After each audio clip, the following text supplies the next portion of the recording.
Ben Jonson were given more immediate recognition within months of their passing. Just as importantly, the Great Folio assembled by Shakespeare's friends 7 years after his death contains what many believe to be some important clues. 19th century author W.F.C. Wigston referred to William Shakespeare as Phantom Captain Shakespeare, the Rosicrucian Mask. This may have been partly due to the world-famous Droeshout portrait that appears on the front of the original Great Folio of 1623. Note the presence of a line extending from the jawline of Shakespeare to the bottom of his left ear, as if to suggest the face were simply a mask. If this seems far-fetched, consider the dedication which appears beside it, written by poet Ben Jonson, a friend of both Shakespeare and Sir Francis Bacon. With a rather mysterious twist, Jonson concludes with the words, "Reader, look not on his picture, but his book." Why would Ben Jonson point the reader away from the face of Shakespeare and compel men to look upon the book instead? A dedication that seems to parallel the monument at Holy Trinity Church. On the inscription of the monument, "See living art, but paid to serve his wit." I'm paraphrasing there, but it mentions living art and looking at the page rather than the monument. Are these allusions made by the men who knew the real William Shakespeare, that he was simply a mask or frontman for Francis Bacon? Bacon paid him off to go and keep his mouth shut. The monument at Holy Trinity Church refers to the page that serves Shakespeare's wit. But when one looks upon the page beneath his hand, it turns out to be blank. Some Baconians believe this is a secret code, alerting the reader that the Stratford man himself wrote nothing. The empty page is said to match the empty expression on the face of Shakespeare, who Baconians argue could barely write his name.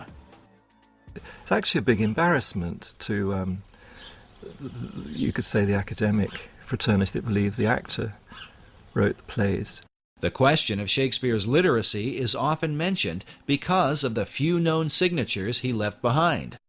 As one writer puts it, the scrawling, uncertain method of their execution stamps Shakespeare as unfamiliar with the use of a pen.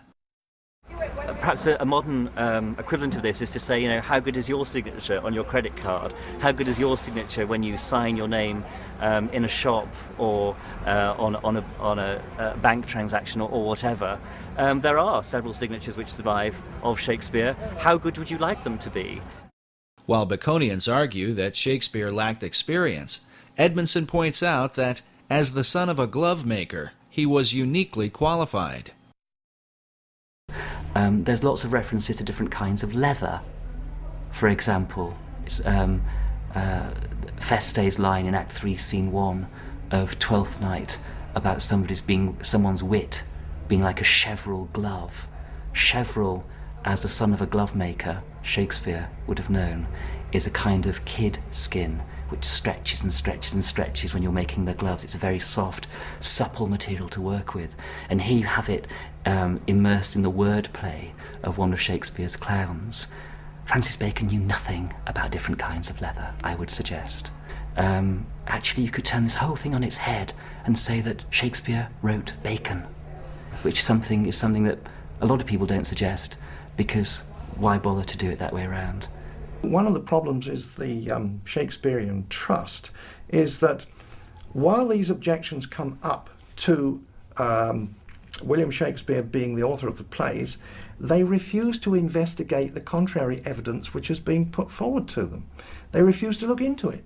They refuse to look into the cipher codes that Bacon incorporated in the first folios, for instance. Bacon uses this cipher in the Shakespeare work and his own, and in the work under his own name.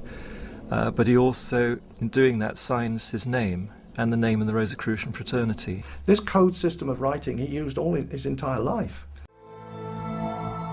The examination of the cipher codes in Shakespeare's plays have filled hundreds of books and essays over the last few centuries.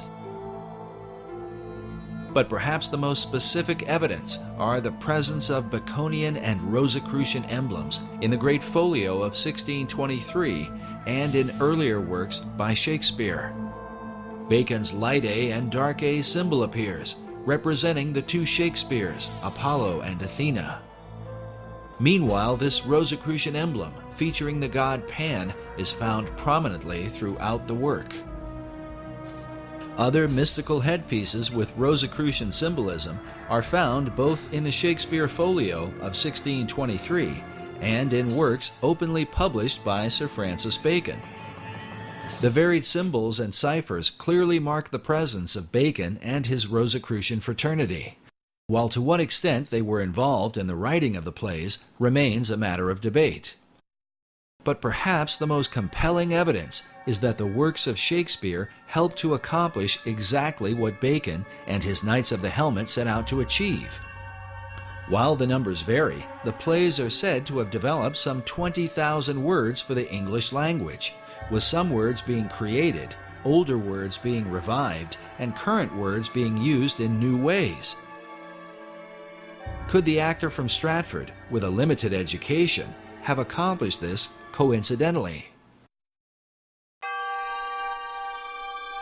The Shakespeare controversy was illustrated quite clearly by Masonic author Manly P. Hall in his book, The Secret Teachings of All Ages, where he reveals the veiled purpose behind the writing of the plays. He says, Sir Francis Bacon, the Rosicrucian initiate, wrote into the Shakespearean plays the secret teachings of the fraternity of the Rose and Cross, and the true rituals of the Masonic order. The Bacon-Shakespeare controversy involves the most profound aspects of science, religion, and ethics. He who solves its mystery may yet find therein the key to the supposedly lost wisdom of antiquity. The lost wisdom that Hall refers to is said to have begun in ancient Atlantis.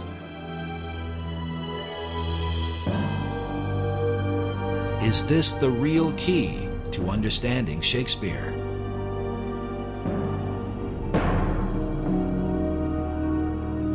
Incredibly, it may be said that the plays themselves represent the whole confusion of America's foundation.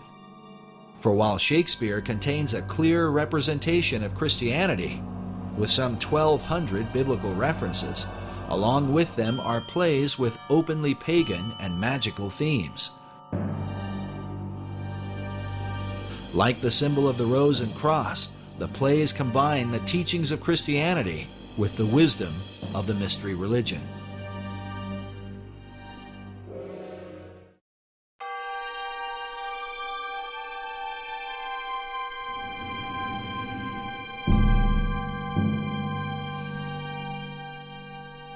The purpose in blending religions in this way might have been to avoid the wars and conflicts that have afflicted men over the centuries.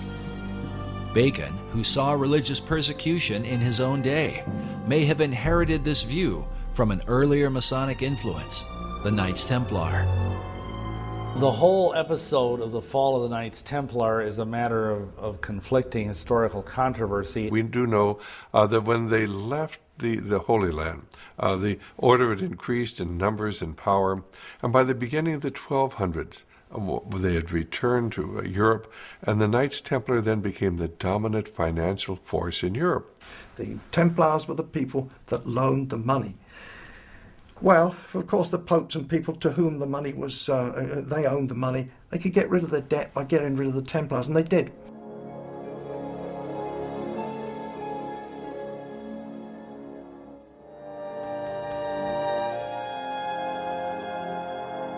But in addition to the issue of debt, the Templars were accused for embracing certain religious doctrines they had picked up during their time in the Holy Land. It is said they began to combine the teachings of Christianity with the influence of Islam and Judaism, as well as spin-off cults known as the Yazidi and the Hashashin. What people did not understand is they had adopted the teachings of the ancient esoteric religions. And they were decreed by the Pope in 1308 in Europe and 1309 in England that the Templars should be disbanded, if not hunted down and killed.